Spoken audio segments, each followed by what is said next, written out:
Greetings, welcome to video 2. In video 2, we're going to take the CSV file that we generated in video 1, particularly the cluster file, and we're going to read it into Minitab. So here's Minitab 18. We're going to read it in. We're opening it up. I'll move it over File. Under File, you hit Open.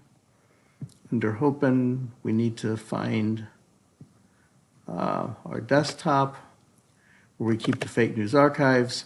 Here's the cluster folder, or the cluster CSV file. So we click that, and OK. And now we've read it in, and what DocuScope has done, we can now see, is turn each of the words in these headlines into numbers, namely frequencies. So we're going to stop the video here so you can just practice opening the CSV file into Minitab.